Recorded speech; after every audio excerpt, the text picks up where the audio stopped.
Hallo, guten Morgen. Wie geht es euch? Ich hoffe, dass ihr immer gesund ist.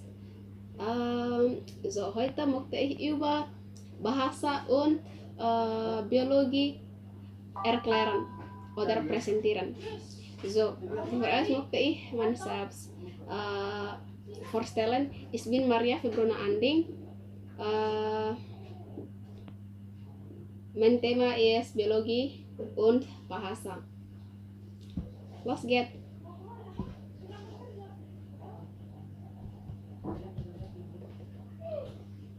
Pertama, kita harus mengetahui dulu biologi dan bahasa itu.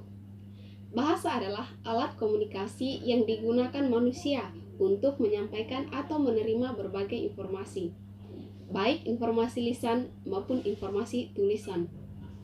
Manusia memiliki organ tertentu yang terdapat dalam diri manusia itu sendiri untuk menghasilkan ujaran yang berbentuk bahasa. Sedangkan biologi terdiri dari dua kata, yaitu bios dan logos. Bios artinya hidup dan logos artinya ilmu pengetahuan. Menurut KBBI, kata biologi artinya ilmu tentang keadaan dan sifat makhluk hidup. Jadi dapat disimpulkan, biologi yaitu ilmu yang mempelajari makhluk hidup secara detail dan sifatnya termasuk bahasanya. Berikutnya ialah kaitan biologi dan bahasa. Kaitan biologi dengan bahasa sangat tampak pada proses pemerolehan bahasa. Manusia dapat menguasai bahasa secara natif hanya kalau prosesnya dilakukan antara umur tertentu, yakni antara umur 2 tahun sampai 12 tahun. Di atas umur 12 tahun, orang tidak akan dapat menguasai aksen bahasa tersebut dengan sempurna. Bahasa adalah fenomena biologis, khususnya fenomena biologi perkembangan. Faktor lingkungan juga penting, tetapi faktor itu hanya memicu apa yang sudah ada pada biologi manusia. Faktor yang juga sangat penting dalam penguasaan bahasa adalah faktor neurologis, yakni kaitan antara otak manusia dengan bahasa. Dari struktur serta organisasi otak manusia, otak memegang peran sangat penting dalam bahasa. Menurut teori-teori Fromkin dan Rothman, bahasa itu khususnya berhubungan erat dengan otak kiri manusia atau hemisfer kiri. Teori ini semakin dipermantap oleh seorang ahli bernama Dr. Paul Broca yang mengatakan bahwa kemampuan berbicara kita berpusat pada otak sebelah kiri atau hemisfer kiri. Broca melaporkan penemuannya bahwa luka atau sakit pada bagian depan atau anterior otak sebelah kiri manusia akan mengakibatkan artikulasi kata yang kurang terang, bunyi-bunyi ujar yang kurang baik lafalnya, kalimat-kalimat yang tidak gramatikal, dan ketidaklancaran dalam berbicara. Walaupun demikian, penderita penyakit tersebut mampu mengungkapkan kalimat-kalimat bermakna sesuai dengan tujuan yang ingin dikomunikasikannya. Ada yang berpendapat bahwa ada perbedaan antara otak pria dan wanita dalam hal bentuknya, yakni hemisfer kiri pada wanita lebih tebal daripada hemisfer kanan. Ini adalah pendapat dari Steinberg dan kawan-kawan yang diterbitkan pada bukunya 2001 halaman 319.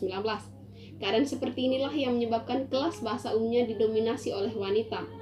Akan tetapi, temuan Philip dan kawan-kawan menunjukkan bahwa meskipun ada perbedaan dalam pemrosesan bahasa antara pria dan wanita, perbedaan ini hanya mengarah pada pengaruh budaya daripada pengaruh genetik. Orang yang tidak bisa berkomunikasi secara lisan dapat menggunakan piranti lain, yaitu bahasa sinyal atau sign language. Bahasa ini menggunakan tangan dan jari untuk membentuk kata dan kalimat. Jangka waktu yang menentukan. Seperti telah diketahui bahwa bahasa pertama biasanya diperoleh seorang anak pada waktu ia masih dalam masa kanak-kanak. Dalam hal ini timbul pertanyaan, apakah ada usia yang membatasi kemungkinan pemerolehan bahasa pertama? Rupanya tidak ada jawaban yang tepat atas pertanyaan ini, karena para cendekiawan masih meragukan makna bahasa dan penguasaan bahasa secara lengkap.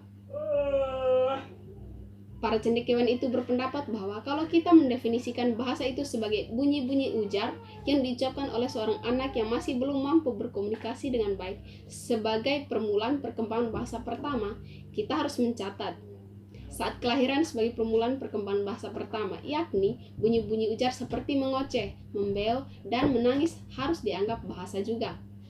Akan tetapi, kalau kita mengatakan bahwa penguasaan bahasa pertama itu berarti penguasaan kalimat yang bersubjek dan berpredikat, maka batas waktu itu akan menjadi jauh tergeser, yakni kira-kira usia 3 tahun atau lebih.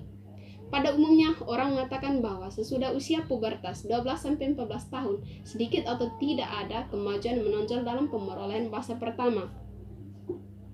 Seorang anak boleh dikatakan sudah cukup lancar bahasa pertamanya pada waktu ia masuk SD, tetapi sudah tentu masalah-masalah bahasa yang dihadapinya tetap ada, walaupun ia sudah mencapai usia dewasa. Mungkin masih banyak struktur-struktur yang belum dikuasainya, khususnya yang tidak digunakannya dalam komunikasi sehari-hari. Jadi itu adalah pemaparan materi dari saya tentang bahasa dan biologi dan kaitannya. Semoga video ini bermanfaat untuk menambah pengetahuan dari teman-teman dan sebagai tugas penutup untuk mata kuliah psikologistik.